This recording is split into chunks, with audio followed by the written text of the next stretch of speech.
Praise the Lord. Praise the Lord. Praise the Lord. Praise the Lord. Praise the Lord. Praise the Lord. प्रभु की महिमा हो। प्रभु का हम लाखों लाख धन्यवाद करते हैं कि प्रभु हमने यह मौका दिया है खड़े होने का, उसने सामर्थ दिया है, हमें भला चंगा रखा है, अभी जीवितों की भूमि में रखा है उसने। हम उसका लाखों लाख धन्यवाद करते हैं क्योंकि उसने हमें संभाला है, क्योंकि वो हमसे प्रेम करता है। वो परमेश्वर, वो सच्चा परमेश्वर जो हमसे प्रेम करता है, उसने हमें इसीलिए संभाला है कि उसने हमसे प्रेम किया है, हम उसकी संतान है। उसने हमें संभाला है क्योंकि जो प्रेम करता है वो हमें ताड़ना भी देता है। हम जब दुख सुख आता है तो वो ताड़ना समझकर हम प्रभु को धन्यवाद करते हैं, क्योंकि मनुष्य से गलतियां होती है। मनुष्य के शरीर में मांस और लहू का शरीर है, तो इसलिए में उसमें दुख सुख भी आता है। तो इसलिए हम परमेश्वर को धन्यवाद करते हैं कि हमें दुखों से निकाला और हमें यहाँ पर खड़ा किया है, हमें संभाला है। इसलिए हम परमेश्वर का लाखों लाख धन्यवाद करते हैं, क्योंकि दुख आता है तो परमेश्वर हमें संभाला है, इसीलिए हम उसको धन्यवाद करते हैं कि हमें दुखों से निकाला है। यहाँ पर जब हम खड़े होते हैं तो प्रभु हमारे साथ रहता है, क्योंकि वो जो सामर्थ देता है उसे हम सब कुछ कर सकते हैं। प्रभु का वचन कहता है जो हमें सामर्थ देता है उसमें हम सब कुछ कर सकते हैं। मनुष्य न अपनी शक्ति से न अपने बल से, पर परमेश्वर की आत्मा के द्वारा वो हमें संभालता है, खड़ा करता है। क्योंकि क्या आता है कि दुख आता है, अपन उसको दुख को दुख समझकर अगर हम उसके पीछे कहेंगे कि हमके तकलीफ है, हमको दुख है, हमें बुखार है, हमारे ये हो गया, हमें वो हो गया, तो वो दुख बढ़ जाता है। वो दुख बढ़ जाता है, बोलने से दुख बढ़ जाता है।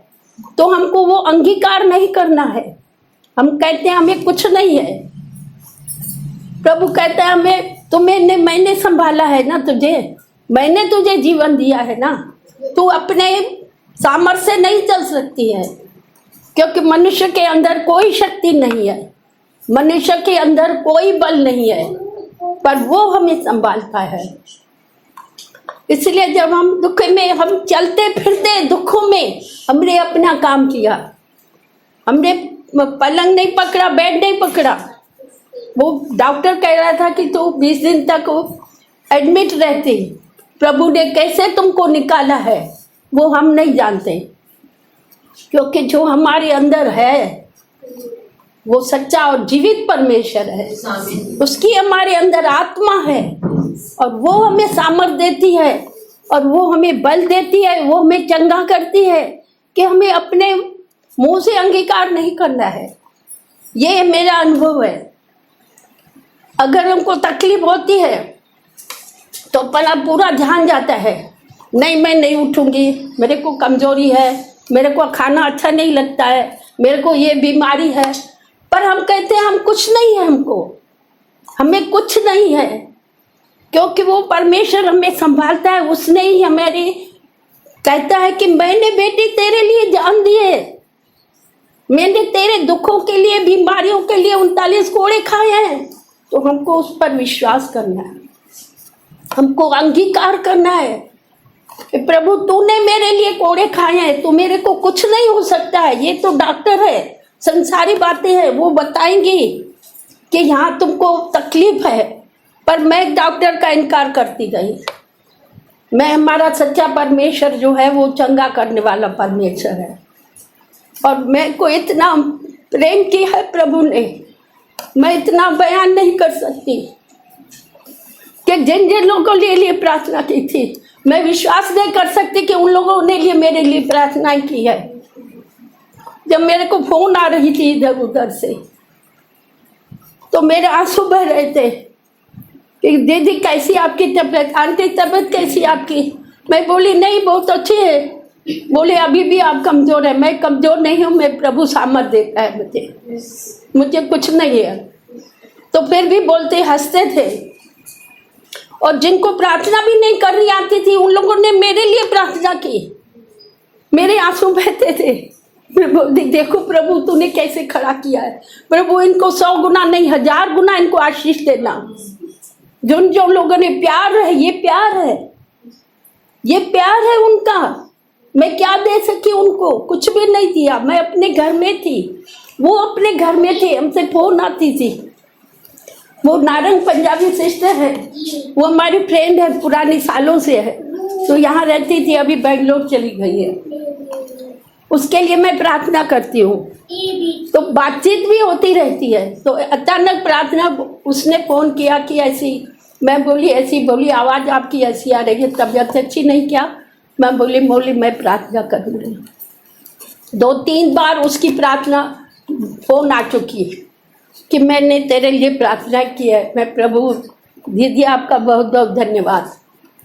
बोले आप हमारे लिए इतने प्रार्थना करते हैं, क्या मैं इतना नहीं कर सकती आपके लिए? मैं प्रभु ये प्रेम है आपका, मनुष्य नहीं कर सकता है, ये प्रेम है उसका।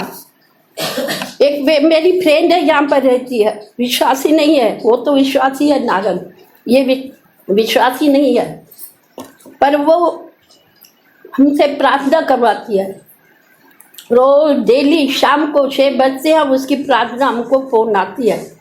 उसको पैरालिसिस हो गया था, उसने प्रार्थना किया, फिर सर्वाइकल हो गया, प्रभु ने उसको उसमें से निकाला है, तो उसको विश्वास हो गया है। उसको प्रार्थना भी नहीं करनी आती, पर मैं जैसे उसके लिए प्रार्थना करती हूँ वो मेरे लिए प्रार्थना करने लगी। कितनी बड़ी बात है। और उसने बोला कि नहीं तोरे को कुछ नहीं हो सकता है। मैं बोली हो तो होएगा ही कैसे, हम परमेश्वर की संतान हैं, तो वो हमको प्यार करता है, तो वो हमें कुछ नहीं कर सकता है। उसने इतने प्यार से आंसुओं से प्रार्थना किए थे, रेशमा के आंसू बह आए। उसने बोला आंटी देखो कितने प्यार से आपने प्रार्थना किया, क्या प्रभु नहीं सुनता है क्या?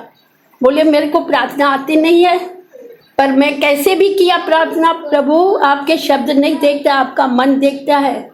रेशमा ने बोला आंटी जो आपने इतना प्यार से आपने प्रार्थना की है, ये तुम्हारा स्वभाव है, वो ही प्रभु देखता है आपको।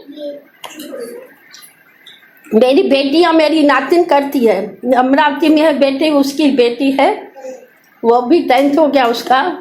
वो कहती नानी आपको कुछ नहीं हो सकता है, आपको कमजोर नहीं हो सकते, बूढ़े नहीं हो सकते। आमीन। मैंने बोला आमीन। बोले क्या प्रभु आप लोगों ने मुझे वचन में बढ़ाया है, प्रार्थना करना सिखाया है, कि आपको कुछ हो सकता है क्या? नहीं हो सकता है, प्रार्थना की है, आपको बल देगा परमेश्वर। मैं बोली बस ये बच्चों की दुआ है, जो हमसे जो प्रेम करते हैं, परमेश्वर कहता है यही प्रेम है। तो जो परमेश्वर ने हमसे इतना प्रेम किया है, क्या हम इतना कुछ नहीं कर सकते एक दूसरे के लिए? हम एक दूसरे के लिए कुछ नहीं कर सकते हैं? कर सकते हैं हम अपने जबान के द्वारा, अपने शब्दों के द्वारा किसी को आदत देते हैं, शब्दों के द्वारा किसी को चंगा करते हैं, शब्दों के द्वारा प्रेम करते हैं। और कुछ नहीं है, कुछ नहीं लेके जाएंगे हम लोग, ना धन दौलत लेके जाएंगे, ना घर लेके जाएंगे, ना परिवार लेके जाएंगे, ये सब यही होगा। प्रभु ने हमसे कितना प्यार किया, हम वो क्यों नहीं देखते हैं? प्रभु ने अपनी जान दी है, क्या हम 2 शब्द मुंह से नहीं बोल सकते? किसी का भला नहीं कर सकते? किसी की हेल्प नहीं कर सकते? इतना मेरे को बहुत वो ही याद करती हूँ, प्रभु ये तेरा प्यार है, तेरा प्यार सागर से भी गहरा है, तेरा प्यार अद्भुत है, तूने हमसे प्यार किया है। हमें भी ऐसा सिखा कि हम दूसरे को, गिरते हुए को उठाने वाले बने, किसी की मदद करें, किसी के 2 शब्द मुंह से बोले, ये हमारे लिए बहुत कंपल्सरी है। किसी को दुख न पहुंचाए शब्दों के द्वारा। एक किसान था, उसने पड़ोसी की निंदा की, उसने पड़ोसी की निंदा की, और उसका विवेक जो था तो उसको अपने आप विवेक में उसको परेशान करने लगा कि मैंने पड़ोसी की निंदा की है। अब क्या निंदा की थी वो उसी को मालूम, कुछ किया होगा इसीलिए उसकी निंदा कर रहा था। तो उसको विवेक परेशान करने लगा कि तूने पड़ोसी की निंदा क्यों की, तूने पड़ोसी की निंदा क्यों की। फिर जाता है पादरी के पास जाता है। पादरी के पास जाता है तो पादरी क्या कहता है, पादरी साहब मैंने पड़ोसी की निंदा की है। तो बोला ठीक है, तो क्या चाहता है, तो मैं क्या करूं, मेरे को बहुत सता रही है। तो बोला तूने मुंह से क्या निकाला है, निंदा की है, अभी जाओ एक थैली लेके आओ, थैली में ये पूरे पंख भर दो। उस थैली में पंख भर के और बोला कि जाओ भाई जाके रोड पे जाके इसको बिखेर दो। और वो पंख उसने थैली लिया और पंख के भरे हुए थैली और जाके रोड पर जाके उसने फैला दिया। अब हवा लगी, पंख कहाँ के कहाँ उड़ गए। तो घर आया पादरी के पास, पादरी साहब और मैंने थैली उड़ गए, पूरे उड़ गए। बोले जाओ अभी उसको इकट्ठा करो, इकट्ठा करो उसको। वो फिर गया और वापस आया तो एक भी पंख नहीं मिला, सब उड़ के। पादरी साहब पंख तो एक भी नहीं मिला। बोला यही तुम्हारी है, तुम्हारी यही है बात है कि तूने मुंह से निकाली है, अब वो वापस नहीं जा सकती।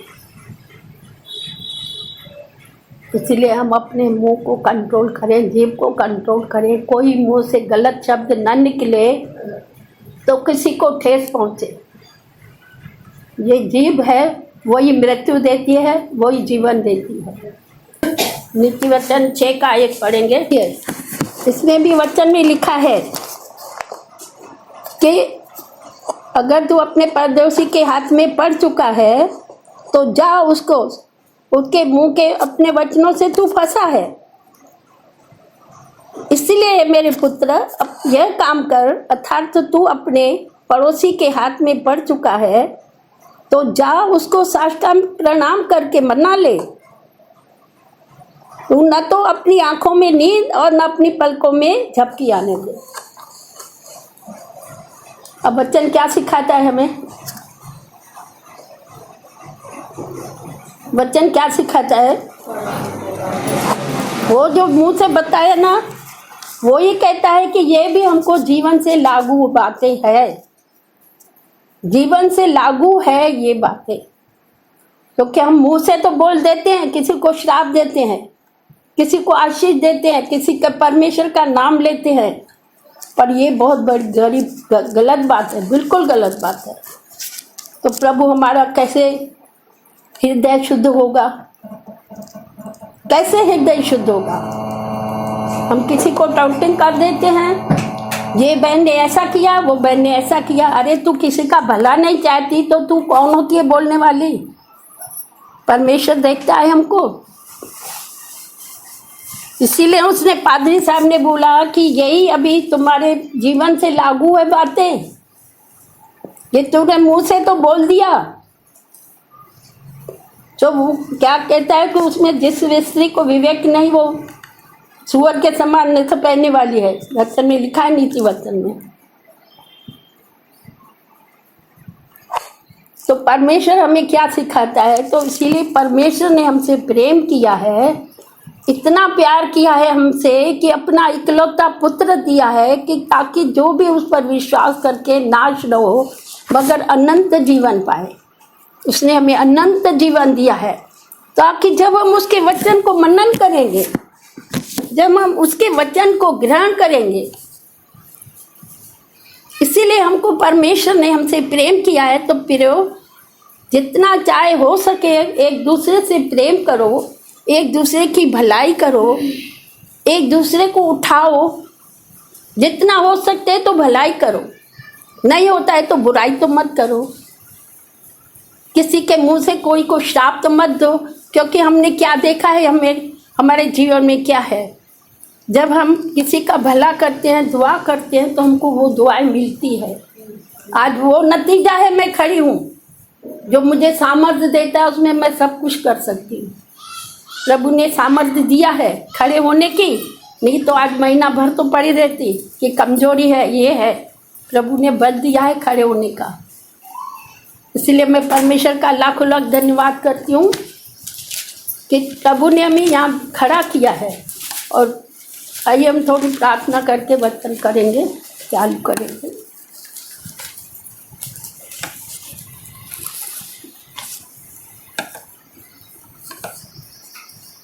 प्रभु मैं तेरा धन्यवाद करती हूँ पिता, यहाँ तूने मुझे खड़ा किया है, इसलिए धन्यवाद करती हूँ। जो आपके बच्चों की ज़रूरत है प्रभु, वो हमें वचन बांटने के लिए हमारी अगुवाई कर, तो हमारा मार्गदर्शन कर, हमारी अगुवाई कर। न मैं अपनी शक्ति से, न अपने बल से, तेरी आत्मा के द्वारा आज वचन प्रभु अपने बच्चों को मैं धन्यवाद करती हूँ पिता। आगे का समय आपके हाथों में सौंपती हूँ। जिसके पास वचन है बोलो कि ये बाइबल है, ये परमेश्वर का वचन है। और वचन खुलने से प्रकाश होता है। हर कोई मुंह से अंगीकार करेंगे, वचन खुलने से प्रकाश होता है। और यही प्रकाश मेरे अंदर प्रभु दे, ताकि मैं इस वचन को समझूं और ग्रहण करूं और बहुत सारे फल लाऊं, और मेरा फल हमेशा बना रहे। आमीन। क्योंकि वचन परमेश्वर के मुंह से बोले हुए शब्द है, तो हमको वचन का आदर करना चाहिए, वचन को हल्के में नहीं लेना चाहिए। हम जो वचन सुनते हैं उनको एक एक शब्द को ध्यान देकर सुनेंगे और उस पर चलेंगे, तो एक शब्द में भी हमको हजारों आशीषें मिलती है। जब हम एक वचन को भी अपने हृदय में करेंगे तो हमको 1000 गुना नहीं, हम उसका बयान नहीं करते, हमको आशीषें मिलती है। क्योंकि वो हमारा देखने वाला परमेश्वर है, हम नहीं हैं। हम भी अपने आप को नहीं समझ सकेंगे कि हमको कितनी आशीषें मिली है, कितनी दुआएं मिली है, कितनी हमको मदद मिली है, वो हम भी नहीं समझ पाएंगे। वो हमारा परमेश्वर जानता है। इसलिए अपने कहता है अपने मन को शुद्ध करो। मन को, जिसका मन शुद्ध है उसको परमेश्वर उसके अंदर रहता है। तो हमको मन को शुद्ध करना है। किसी के बारे में भी हमें गलत ना सोचना भी नहीं है, बोलना तो नहीं है, सोचना भी नहीं है। प्रभु जाने, हम क्या जाने। हमको बोल दिया तो ठीक है, कोई बात नहीं। हमको अपने जीव को भी कंट्रोल करना है।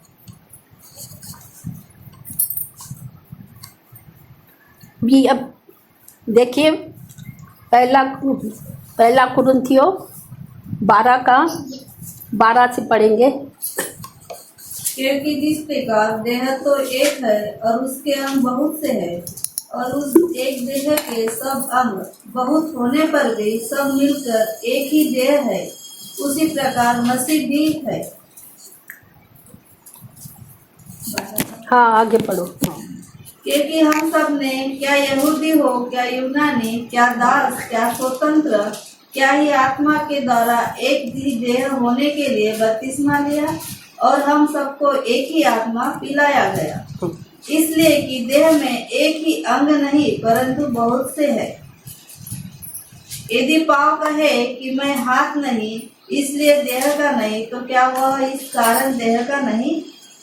और यदि कान कहे कि मैं आँख नहीं इसलिए देह का नहीं, तो क्या वह इस कारण देह का नहीं?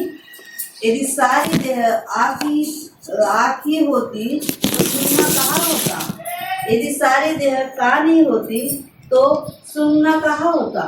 परंतु सचमुच परमेश्वर ने अंगों को अपनी इच्छा के अनुसार एक एक करके देह में रखा है। यदि वे सब एक ही अंग होते तो देह कहाँ होती? परंतु सब अंग तो बहुत से है, परंतु देह एक ही है।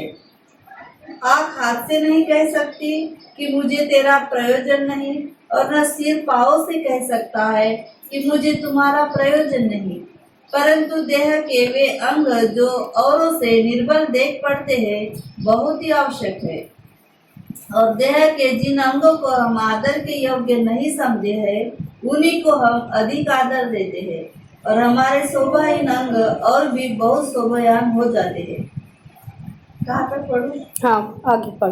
हाँ, फिर भी हमारे शोभायान अंगों को इसका प्रयोजन नहीं, परंतु परमेश्वर ने देह को ऐसा बना दिया है कि जिस अंग की घटी थी उसी को और भी बहुत आदर हो, ताकि देह में फूट न पड़े, परंतु एक दूसरे की बराबर चिंता करे।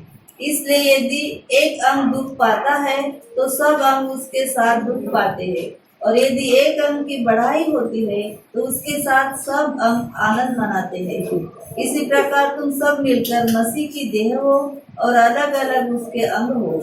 और परमेश्वर ने कलीसिया में अलग अलग व्यक्ति नियुक्त किए हैं, प्रथम प्रेरित, दूसरे भविष्यवक्ता और तीसरे शिक्षक, फिर सामर्थ्य के काम करने वाले, फिर चंगा करने वाले और उपकार करने वाले और प्रधान और नाना प्रकार की भाषा बोलने वाले। क्या सब प्रेरित है? क्या सब भविष्यवक्ता है? क्या सब उपदेशक है? क्या सब सामर्थ्य के काम करने वाले हैं? क्या सबको चंगा करने का वरदान मिला है? क्या सब नाना प्रकार की भाषा बोलते हैं? क्या सब अनुवाद करते हैं?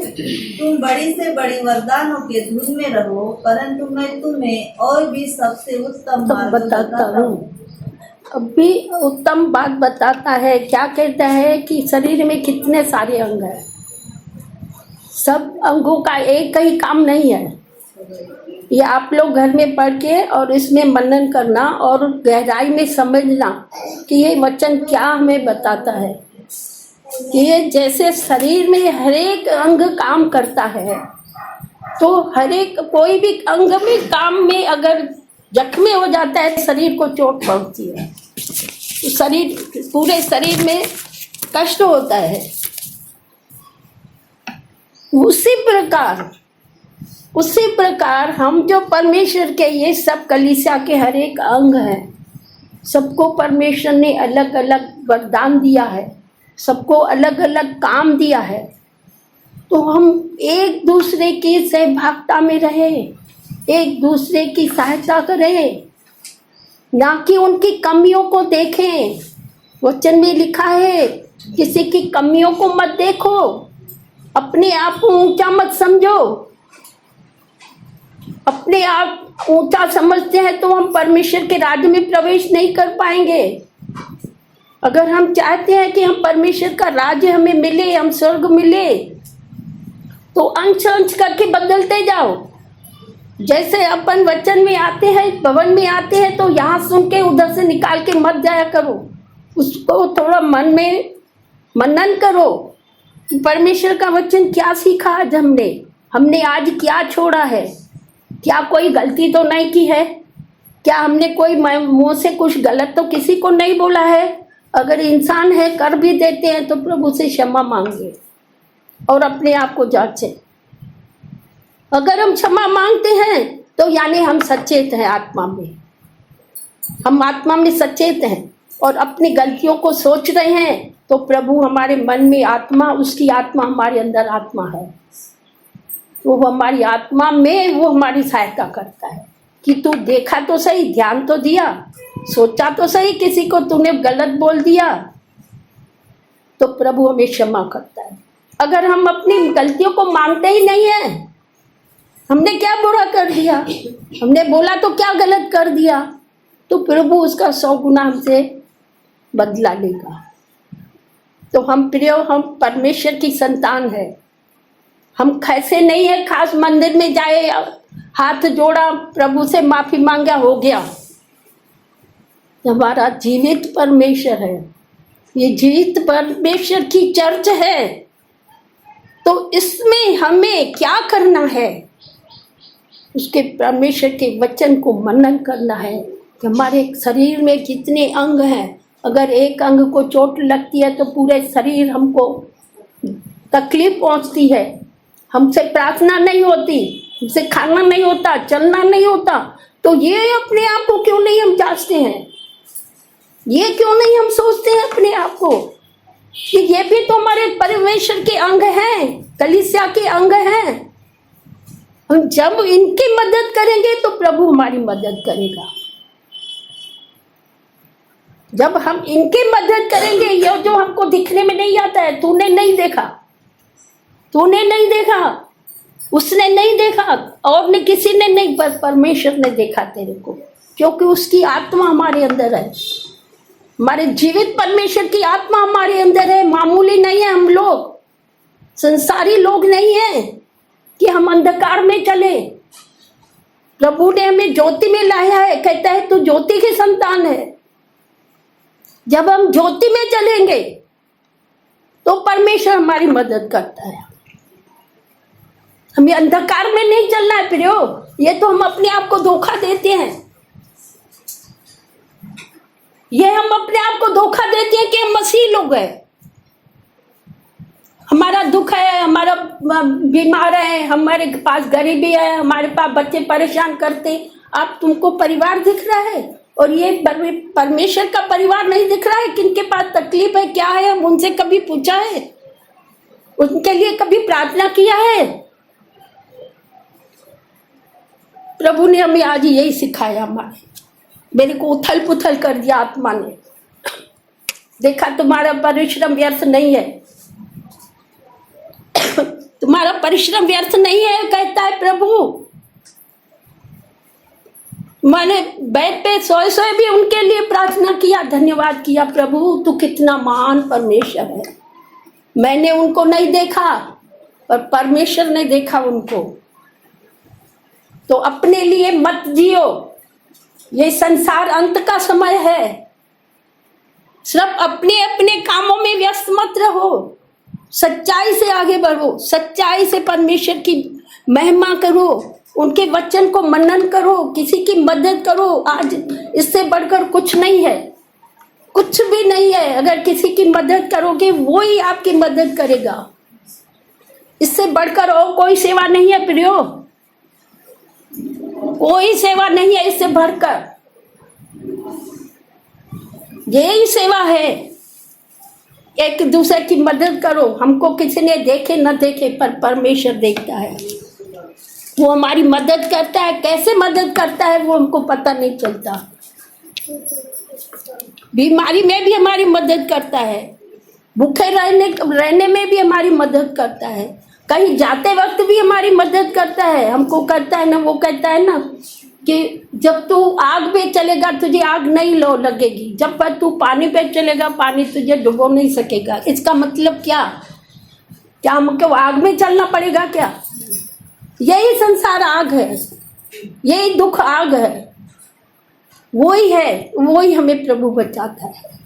तो हमको परमेश्वर की हम देह हैं, ये कलीसिया के हम सब अंग हैं। तो हमको एक दूसरे से प्रेम करना है। इसीलिए हम परमेश्वर ने क्या कहा है, 13 में लिखा है, यदि मैं मनुष्यों की और स्वर्गदूतों की बोलियां बोलूं और प्रेम न रखूं तो झनझनाता हुआ पीतल और झनझनाती हुई झांझ हो। कोई मतलब नहीं है। अगर हमारा प्रेम है तो बच्चों को हम गलतियां छिपा लेते हैं ना, बच्चों से प्यार करते हैं ना हम, तो बच्चे गलतियां करेंगे, हम सबको बताएंगे क्या कि हमारे बच्चे ने ये गलतियां कहे, मारो इसको। क्यों? क्योंकि हम उससे प्यार करते हैं। तो हम जब ये भी हमारी कौन है, संतान है, भाई बहन है, तो हम इनके बुरा भला क्यों सोचते हैं? तो प्रेम नहीं है, इसीलिए प्रेम नहीं है। जो प्रभु ने हमसे प्रेम किया, हम ये क्यों नहीं सोचते हैं कि यीशु ने हमसे प्रेम किया है, पिता ने हमसे प्रेम किया कि अपना इकलौता पुत्र में दिया है। जब हम उस पर विश्वास करते हैं तो नाश नहीं होंगे। मतलब क्या है नाश नहीं होंगे? नाश का मतलब क्या है कि हम संसार में प्रेम करते हैं, जैसे यीशु ने हमसे प्रेम किया तो हम भी एक दूसरे से प्रेम करें। इसलिए हम परमेश्वर का धन्यवाद करते हैं। और यदि मैं भविष्यवाणी करूं, सब वेदों और सब प्रकार के ज्ञान को प्राप्त करूं, मुझे यहाँ तक कि पूरा विश्वास है कि मैं पहाड़ों को हटा दूं, परंतु प्रेम न करूं प्रेम न करूं तो मैं कुछ भी नहीं। इतना हमको विश्वास है मनुष्य को, हमारे पास धन है, दौलत है, हम रईस है, हमारे पास सब कुछ है, हमको किसी की जरूरत पड़ेगी क्या? हमको किसी की जरूरत नहीं। पर वो गलत है हम, क्योंकि हम प्रेम नहीं करते तो हमारे कोई साथ नहीं देगा, कोई हमारे करीब नहीं आएगा। यदि मैं अपनी संपूर्ण संपत्ति कंगालों को खिला दूं और अपनी देह में अपनी देह को जलाने के लिए दे दूं और प्रेम न रखूं तो मुझे कुछ भी हानि नहीं। कितनी भी संपत्ति दान दोन करोगे, क्योंकि हम अमीर हैं, हमने सब कुछ दान किया है, हम तो बहुत धार्मिक है, हम सब कुछ करते हैं, पर प्रेम नहीं है ना तो फिर कुछ भी नहीं है। प्रभु कहता है कुछ भी नहीं है, चाहे अपनी जान क्यों न जलाने के लिए दे दो, पर प्रेम नहीं किया है तो हम कुछ भी नहीं है। प्रियो, आज से सीख लो कि प्रेम क्या होती है। प्रेम यही है, ईश्वर ने हमें सिखाया है, हमें प्रभु ने सिखाया है हमको प्रेम धीरजवंत है और कृपालु है, डाह नहीं करता। प्रेम धीरजवंत है, प्रेम है तो हम धीरज उत्पन्न करेंगे। हमारा को बोल भी दिया तो हम उसमें हमारे धीरज आएगा कि कोई बात नहीं, बोल दिया तो कोई बात नहीं, अगर हमारा कुछ ले लिया तो कोई बात नहीं, हमको प्रभु देगा। वो धीरज है, वो हमको धीरज उत्पन्न करना है, क्योंकि परमेश्वर धीरजवंत है, यीशु दयालु है, यीशु धीरजवंत है, यीशु प्रेमी है। हमने उनके गुण लिए हैं क्या अपने अंदर? वो अपने आप को जांचना है कि हमारे अंदर क्या क्या कमियां हैं। प्रभु, आज से मेरी कमियों को दूर कर। प्रेम फूलता नहीं, वह अन्य रीत नहीं चलता, वह अपनी भलाई नहीं चाहता, झुंझलाता नहीं, बुरा नहीं मानता, वो कर्म से आनंदित नहीं होता, परंतु सत्य से आनंदित होता है। सत्य से, जब हम सच्चाई पर चलते हैं तो हमसे प्रसन्न होता है। परमेश्वर सच्चाई का रास्ता है, यीशु मसीह सच्चाई का रास्ता है। हमको सच्चाई अपनाना है कि सच्चाई क्या है,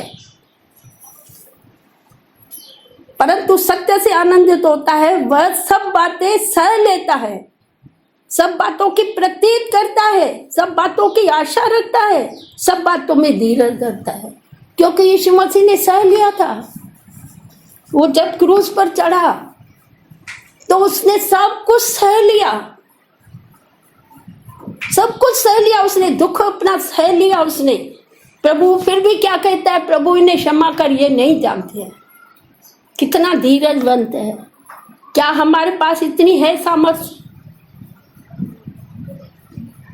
अगर हम करना चाहेंगे तो कर सकते हैं, अगर हम चाहेंगे तो कर सकते हैं, क्योंकि परमेश्वर ने हमें सिखाया और उसकी आत्मा हमें सिखाती है। हम अपने आप नहीं कर सकते, हम अपने आप नहीं कर सकते हैं। ये विश्वास है कि मनुष्य अपने आप, कोई ताकत नहीं हमारे अंदर, कोई हमारे अंदर धीरज नहीं है, कोई हमारे अंदर सामर्थ्य नहीं है, पर परमेश्वर की आत्मा है तो हमें वो सिखाती है और हमें सामर्थ्य भी देती है, हमें बल भी देती है। इसीलिए हमको प्रेम सबसे बड़ा है। क्या लिखा है उसमें? अब विश्वास, आशा और प्रेम, ये तीनों स्थायी है, पर इन सब बातों से बड़ा प्रेम है, क्योंकि यीशु ने हमसे प्रेम किया, पिता ने हमसे प्रेम किया, इसीलिए हमको प्रेम करना है। प्रेम में सब बातें ढक जाती है। प्रेम में कोई बुराई नहीं चाहता, सोचता भी नहीं बुराई, देखता भी नहीं, देखने में भी नहीं आएगी, क्योंकि हमें बच्चों की बुराई आती है क्या देखने में? फिर भी उनको हम कितनी अच्छी वस्तुएं देते हैं। ऐसा क्यों नहीं सोचते कि परमेश्वर के हम संतान हैं? जैसे हमारी बच्चे संतान हैं, हमारी अच्छी अच्छी वस्तुएं देना जानते हैं, उनकी गलतियों को छुपाते हैं, ऐसा विश्वास में बढ़ो कि हम प्रभु बच्चों से क्या चाहते हैं तो प्रभु हमसे वो ही चाहता है। प्रभु हमसे वो चाहता है क्योंकि परमेश्वर प्रेम है, क्योंकि यीशु मसीह प्रेम है, उसका नाम प्रेम है। तो हमें प्रेम में बढ़ना है। प्रेम सब बातों को, गलतियों को छिपा लेता है। वो हमें प्रेम करना सिखाता है। प्रियो, इसीलिए हम कहते हैं कि हम अपने आप को धोखा न दें। हम मसीह तो बने हैं पर मसीह है नहीं। मसीह तो कहलाते हैं हम, तो हम यीशु के विश्वास करते हैं, हम यीशु में मसीह लोग हैं, पर मसीह नहीं है। कहता है सब जो बोलेंगे, वचन में लिखा है हे प्रभु तो सबको ही बोलता है पर सब स्वर्ग में नहीं जाएंगे। तो क्यों हम अपने आप को धोखा दें? अंत समय है, आखिरी समय है, ये खत्म होने वाला है संसार। तो क्यों हम अपने आप को धोखे में रखें? क्यों नहीं हम विश्वास में बढ़े और प्रेम करें एक दूसरे से कि हम अगर अपनी कुछ मदद करते हैं तो प्रभु हमारी मदद करता है। इसीलिए हम परमेश्वर का धन्यवाद करते हैं कि प्रभु ने आज हमको ये सिखाया कि हमें प्रेम करना है, एक दूसरे से प्रेम करना है। और हमको ये, जब मैं बेड पे थी तो प्रभु ने ये मेरे को सिखाया, मेरे आंसू बहते गए, मेरा मन बहुत पिघल गया, इतनी आनंद से भर गई कि प्रभु तूने हमसे कितना प्रेम किया है, कितना प्रेम किया है प्रभु तूने हमसे, हम नहीं समझ पाते हैं। फिर हमको मदद कर रहा था, उठने बैठने की ताकत दे रहा था। जो मैं शब्दों से मुंह बोलती हूँ, सबको पता है मैं बोलती हूँ कि यीशु मसीह ने कहा है मैं सेवा करने आया हूँ, कराने नहीं आया हूँ। तो मैं यही शब्द बोलती हूँ, प्रभु मैं सेवा करने आई हूँ, कराने नहीं आई हूँ। तो प्रभु मुझे कभी मौका नहीं देगा। मेरे को बिल्कुल सामर्थ्य दिया उसने अपने काम करने के लिए, चाहे मेरे अंदर शक्ति हो नहीं हो। आज आपको लग रहा है कि मेरे को ताकत नहीं है, लग रहा है आप लोगों को? प्रभु की आत्मा हमारे अंदर काम करती है। मैं नहीं हूँ कुछ भी, मैं कुछ भी नहीं हूँ। प्रभु का वचन बोल बोल कर मैं खड़ी हो जाती हूँ। जो मुझे सामर्थ्य देता है उसमें मैं सब कुछ कर सकती हूँ। तो मुझे नई शक्ति, नया बल प्राप्त हो जाता है, क्योंकि उसकी आत्मा हमारे अंदर है, मनुष्य की नहीं। मनुष्य की आत्मा तो धोखा भी देती है। मन में असाध्य रोग लगे हैं, वो हमको वही वही दौड़ाती है। तेरे लिए क्या किया उसने, तेरा क्या भला किया उसने, तेरा कुछ मदद किया उसने, तुझसे कुछ पूछा उसने। वो मनुष्य की आत्मा है, पर परमेश्वर की आत्मा नहीं कहती है, क्योंकि उसके अंदर हम मसीह लोग हैं। तो मसीह की आत्मा हमारे अंदर है। तो प्रियो, अपने आप को धोखा न दे। जैसे उसने पादरी के पास गया किसान कि मैंने मसीह पड़ोसी की निंदा की है, तो पादरी ने कहा वो मुंह से एक बार निकल जाता है तो फिर वापस नहीं आता है। अगर हम किसी को श्राप देते वो वापस नहीं आएगा, वो अपने को ही लगेगा। अगर किसी को बुरा कहते हैं वो अपने को ही लगेगा, क्योंकि हम मसीह लोग हैं। वो संसारी तो एक दूसरे को श्राप दे के खत्म कर देते हैं, और हम श्राप नहीं दे सकते। अगर दिया है तो प्रभु से क्षमा मांगे। आइए हम यहीं पर समाप्त करते हैं। प्रभु आशीष दे और अपने आप को जांचिए, ताकि हम अपने आप को धोखे में न डालें, और अपने आप को प्रभु से क्षमा मांगे, और प्रभु हमें प्रेम करना सिखाए, जैसे प्रभु यीशु ने हमसे